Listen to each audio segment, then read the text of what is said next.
아이들과 함께할 때 눈부시게 빛이 나고 언제나 깨끗하고 맑은 동심으로 자연을 노래하는 시간이 행복한 아동문학가 유종술 작가의 이야기 지금 시작합니다.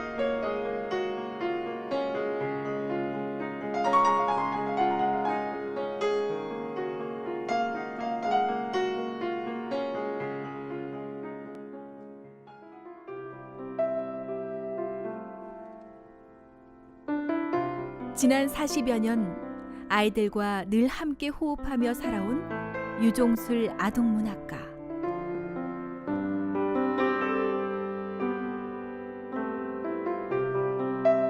제가 현직 교사였으니까 어린이들 문제지도를 열심히 해왔는데 그 어린이들을 통해서 나오는 그 작품들이 대단히 좋았어요. 그래서 그 아이들 지도하다 보니까 저도 이제 낙서를 하게 됐고 그걸 통해서 이제 작품들이 어린이 작품이 많이 지상에 공개가 되니까 그 문인 선배들이 너도 작품을 써라. 그런 권유가 꽤 많았어요. 그때마다 저는 몇 년 동안을 나는 어린이 작품보다도 잘 못 쓴다. 그러다가 이게 무슨 소리냐. 연습이라도 해라. 그래서 이제 가만히 지내다 보니까 후배들이 자꾸 등단도 하고 그래서 그럼 좀 공부를 하겠다 하는 생각으로 작품을 쓰기 시작했어요.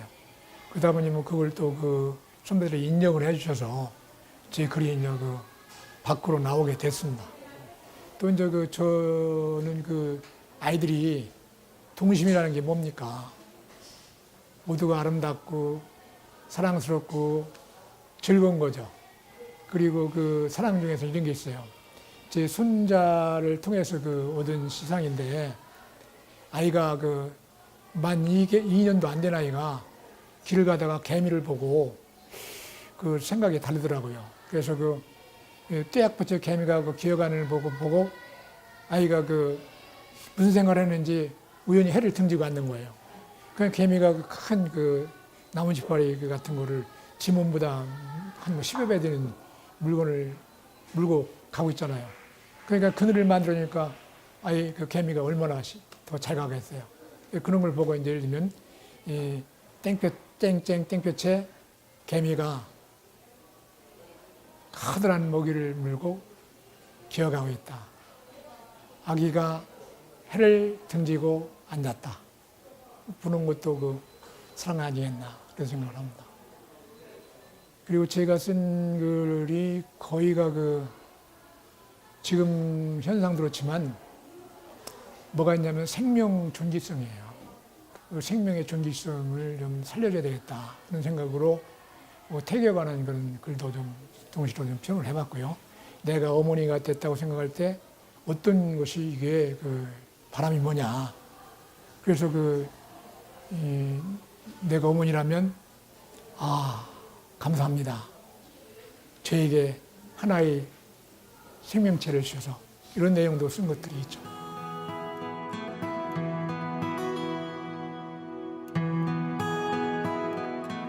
아이들을 사랑하고 자연이 주는 생명의 경이로움과 존귀함에 감사하며 자연을 담고 싶었던 작가는 자연 속 동심을 노래하는 아동 문학가가 되었습니다. 제목을 먼저 붙이고 주제에 가까운 제목을 붙이고 글을 씁니다. 글을 쓰는 거는 우선 생각이 나면 마구 써요. 마구 쓰고 그 글을 이제 역시 동시를 주어 쓰니까 축약시키는데 어떤 때는 한 작품 가지고 한 달 이상 걸릴 때도 있고 어떤 작품은 썼는데 나름대로 제 마음에 흡족한 거예요. 그럴 때는 그냥 그 작품을 그대로 받아서 발표를 또 하게 해야 되고 그러죠. 그래서 저는 남자로서 무슨 특별한 그런 기교나 이런 것보다는 보통 변화무쌍하게 쓰는 게 아니라 한 작품 가지고 씨름을 하는 편이라고 생각이 됩니다. 그래서 예를 들면 말을 뒤바꾼다든가 또는 그 느낌표를 넣느냐 안 넣느냐 이런 것까지 신경을 쓰게 됩니다. 그래서 이 한 획 한자라도 나름대로는 뭐 그 노력을 하죠. 예를 들면은 옹달샘이라는 글을 썼다면 낫다루에 가재가 그네를 타고 있다면 보통 그 가재가 그네를 타고 있다가 낫다루에서 쓸 수가 있지 않겠어요. 근데 그것도 어떤 것이 좋을까를 생각을 해야 되겠죠. 그리고 해닌 달림도 방글방글 웃고 있다. 그러면 해닌 달림도를 갖다가 웃고 있다 해닌 달림 쓸 것인지 이런 것도 고민하게 됩니다. 저는 그 아이들을 위한 시라고 생각 들지만 이건 어른도 즐겨 읽을 수 있고 생각을 해봐야 되겠다 하는 것까지는 생각을 하고 있습니다. 그래서 이 일반 시보다 동시가 사실은 쓰기 더 어렵습니다. 쓰다 보면 그 저도 뭐 그 시험해본이 있지만 그래서 이게 그 물론 어린이가 우선 주제로 보고 어린이 야 이건 나도 그랬는데 나도 그럴 거야 앞으로는 이럴 거야 하는 생각을 갖도록 하는 거죠. 어린이의 심리와 정서를 담아내는 동시. 아이들의 눈높이에서 이해하고 느낄 수 있는 그를 위한 그의 노력은 작품 속에 자연스럽게 녹아들어 있습니다. 유난히도 따사로운 날, 추억이 가득한 교정. 제가 이 성모에 70년부터 78년까지 있는 동안 특히 이 학교의 그 교훈이 감사할 줄 알고 사랑하며 스스로 다스릴 줄 아는 어린이입니다. 이 교훈에 못지않게 모든 그 교장 수녀님부터 시작해서 전 직원 그리고 학부모들이 열과성을 다해서 그 교육을 했기 때문에 그 교육이 그 기본이 되고 뿌리를 내려서 지금 그 제자들이 우리나라뿐만 아니라 세계 방방곡곡에서 열심히 봉사하고 일을 하고 있습니다. 그런 걸 볼 때 너무나도 기쁘고 감사합니다. 그래서 제가 그 나이를 거꾸로 간다면 다시 일하고 싶은 학교, 멋진 학교입니다. 저는 성모를 사랑합니다.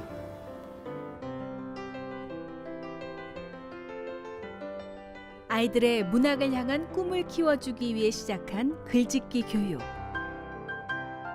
무엇보다도 바꿀 수 없는 그 시간은 매 순간 선물이었습니다. 제가 이제 직접 지도할 때 일인데요. 청양 칠갑초등학교는 아주 그 벽지학교입니다. 그런데 그 너 왜 학교 안 왔냐 했더니 아침을 굶어서 못 왔다는 거예요. 그런 아이들이 있는데 마침 그 수업 시간에 그 연못이라고 하는 그 동료가 있는데 동시가 있는데 근데 마침 그날 비가 왔다고. 그 창문을 열어놓고 한 10분 정도 관찰하게 하고 작품을 씌웠는데 그 작품보다 더 좋은 거예요. 그 아이들이 풀잎에 맺힌 이슬방울 또 장미 가시에 맺혀 있는 그 이슬방울까지 그려낸 거예요. 그걸 보고 이야 이거야말로 천사들의 글이다. 그래서 그때 이제 우선 글이 이거구나 대단히 감명을 받았죠. 그 아이들과 씨름하다 보니까 그 아이들이 이제 막 중앙에 이제 응모했는데 막 당선이 드는 거예요. 그거보다 더 기쁜 게 어디 있겠어요. 처음 아이들의 작품으로 낸 모음집 소년. 그는 가난으로 백일장에 못 나가는 아이들을 위해 자신의 사재로 기회를 마련해준 참 스승이었습니다. 제가 이제 여기 아동문학회는 우선 충남 아동문학회부터 출발했죠. 왜냐하면 그때는 대전시 아동문학회가 아니고 충남 전체가 충남이었으니까. 그래서 충남에서 글을 좋아하는 특히 아동문학에 관심이 있는 사람들끼리 모임을 처음에는 대여섯 명이 시작을 했습니다. 예, 그래서 그때 이제 저도 한 사람이 돼서 돌아가시지만 한성기 시백님이 이제 유명한 분이죠. 대전사범 교사였고 그 제자들이 많았거든요. 그래서 저도 이제 그 속에 이제 들어가서 활동을 하게 됐는데, 먼저도 말씀드린 대로 나는 처음부터 이 작가 생활을 한 사람이 아니고 어린이 작품지대로 하다 보니까 나도 글을 쓰고 싶어졌잖아요. 그래서 이제 그분들의 추천을 받아서 아동문학회에 이제 가입을 하게 됐죠.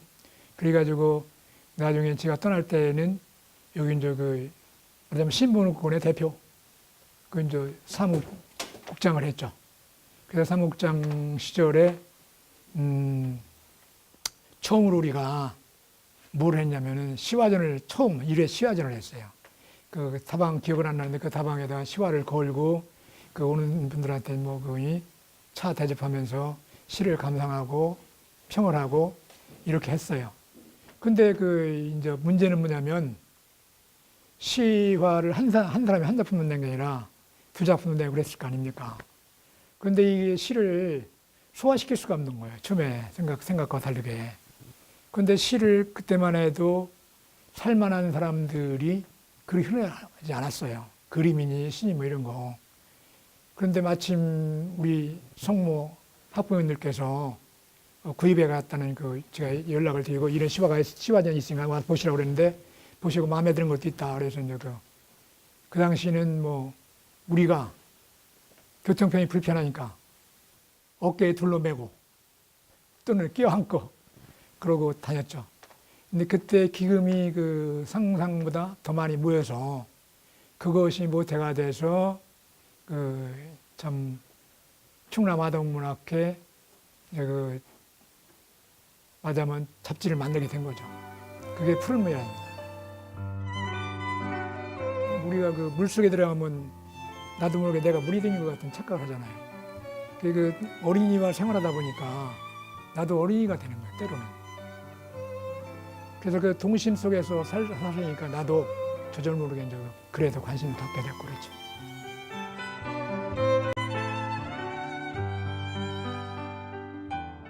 아이들과 함께 자연을 생각하며 묵묵히 걸어온 시간. 지나온 시간을 추억하고 앞으로의 미래를 그려보면 지금은 더없이 행복합니다.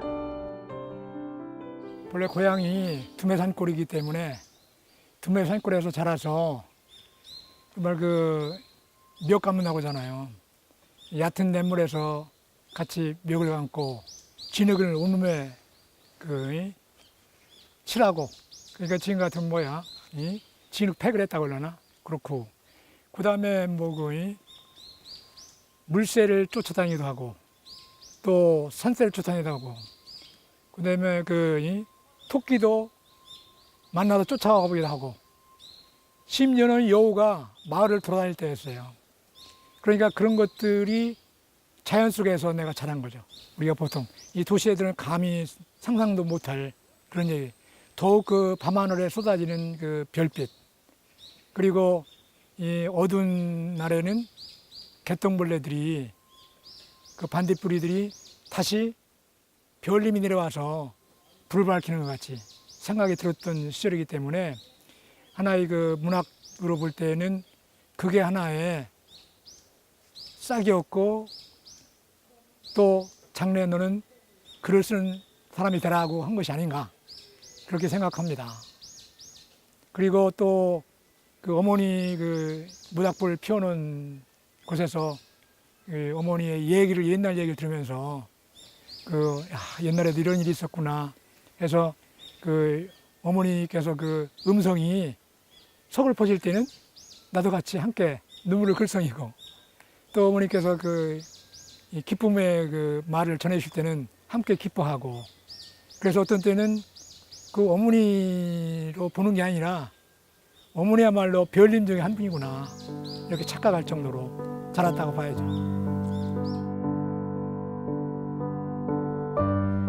삼남매의 둘째로 태어난 유종슬 작가.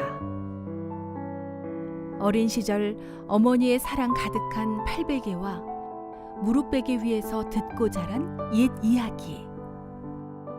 그리고 싱그러운 자연은 무한한 상상과 꿈을 안겨주었고, 그 진심을 나눌 수 있게 해주었습니다.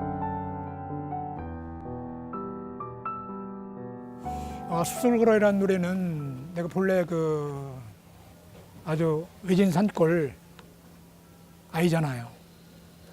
그러니까 아침에 새벽에는 뻐고기 노랫소리에 잠이 깨고 꾀꼬리 노랫소리에 낮잠을 자고 소쩍새 노래를 들으면서 어머님 무릎보개 속에서 잠이 들었잖아요. 그보다 좋은 더 자연의 노래가 어디 있습니까?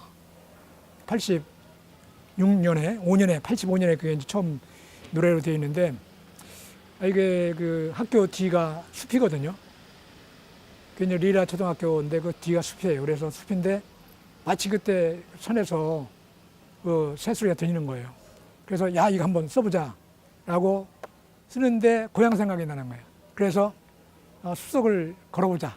숲속을 걸어요가 나온 거죠. 그래서 그걸 그 안에 또 그때 교감으로 계셨던 분이 이문주라는 그 교감 스승님이었는데 그분이 야 갖다 드렸더니 이거 마음에 든다. 그러시고는 거기서 올게인으로 그 자리에 작곡을 했어요.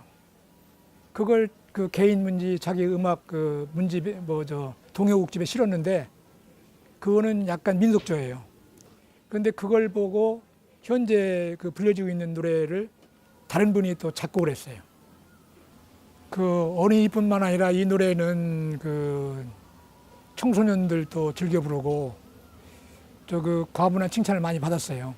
이 노래 자체가 끝맺음이 웃음 띤 얼굴로 우리 모두 숲속을 걸어요. 정다운 얼굴로 우리 모두 숲속을 걸었잖아요. 바로 그거예요. 우리가 숲을 맹목적으로 걷는 것보다 둘이 손잡고 웃으면서 웃으려면 뭐 어떻게 됐어요? 모두가 기쁘거나 기쁜 일이 있어야 되겠죠. 또 화가 났더라도 웃으면 그게 또 스트레스 해소되겠죠. 정다운 얼굴 걷자. 정다운 얼굴이 될 수밖에 없죠. 그러다 보면 아마 그 청춘 남녀 같다면 애인으로 발전해 결혼까지 할지 모릅니다. 그래서 온 세상 사람들이 그런 노래를 부르기를 바랐는데 마침 그게 영역이 돼서 지금 다른 나라에서도 더러 불립니다. 초등학교 5학년 교과서에 실릴 정도로 사랑을 받은 동요. 그리고 정직한 자연을 담기를 희망하며 지은 호숫가의 남매 등 자연을 주제로 다양한 작품 활동을 하며 지금도 자연을 닮은 아름다운 글을 전하고 있습니다. 이 보문사는 저한테는 우선 추억이 담겨 있는 곳입니다. 대전에 있을 때 가끔 와봤던 곳이고 또 산에 올라서 그 자연을 음미할 수 있는 곳이고 또 제가 본래 글을 쓰는 그 생각 자체가 자연을 담고 싶다거든요.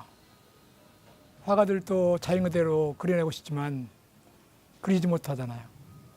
자연 그대로를 글로 표현할 수 있다면 얼마나 좋을까. 우리 인간도 자연의 하나잖아요. 그리고 풀과 나무, 심지어는 땅속에 있는 두더지도 다 자연이고 또는 심지어는 뭐 아까 좀 우리가 보았지만 귀뚜라미 노랫소리도 심금을 울리잖아요. 그 노래를 어떻게 듣느냐에 따라서 내가 슬퍼질 때는 그 귀뚜라미 소리도 노래도 눈물을 흘리게 하고 기뻤을 때는 귀뚜라미 노래가 환호하게 하잖아요. 그러니까 자연이 얼마나 좋습니까? 처음에는 습작을 할 때는 자연 그대로 그림 그리듯이 그림을 서투른 그림을 그리듯이 그림을 그렸죠. 글로도. 근데 점점 그 나름대로 습작을 하다 보니까 여기에는 인생의 꿈과 사랑도 넣어야 되겠다. 나무 한 그루, 풀 한 그루도 그 중에는 생명이 있다. 그 생명을 살려내서 그거를 소중함을 알고 아낄 줄 아는 사람으로서는 그런 것까지 생각하게 되었습니다.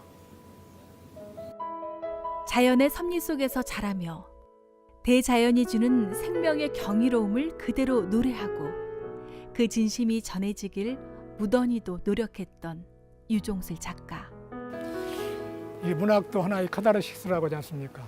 그래서 저는 기본적인 문학에다가 적어도 너무 서두르지 말자. 왜냐면 빨리 달리면 앞에 있는 작은 꽃도 보이지 않지 않습니까? 그 천천히 그리고 좌우를 돌아보면서 어떤 것이 참인지 거짓인지 참을 찾고 거기에다가 자신의 혼을 불어넣어서 누가 보아도 나만 심취하지 말고 독자들에게도 그런 그 영감과 그리고 소속감과 또 나름대로 동질감을 느껴서 동화되는, 그래서 그것이 마음의 꽃으로 피어나고 영혼의 꽃으로 피어나서 종교를 가진 사람이라면 천당에 가서도 꽃 피울 수 있는 그런 작품을 쓰기를 권합니다. 진정한 교사로, 동심을 담은 아동 문학가로, 정성과 진심을 다하며 걸어온 지난 시간. 지금 동요나 동화는 아무리 사라진다고 해도 세계 명작들은 살아남아 있지 않습니까? 그 명작이라는 게 다른 데 있는 게 아니라 나름대로 동감을 하기 때문에 그런 것이 남아 있거든요. 우리가 보통 쉽게 얘기하는 사람다운 사람 되는 거, 인성이 좋아야 하잖아요. 그 인성을 바르게 하는 그런 정서 교육이 그 무엇보다도 동요, 동화라고 봅니다. 그래서 이것은 반드시 살려야 되고, 살리기 위해서 우리 작가들부터 몸부림을 쳐야 한다고 생각을 해요. 그럴 때 앞으로의 우리 미래는 밝다고 봅니다.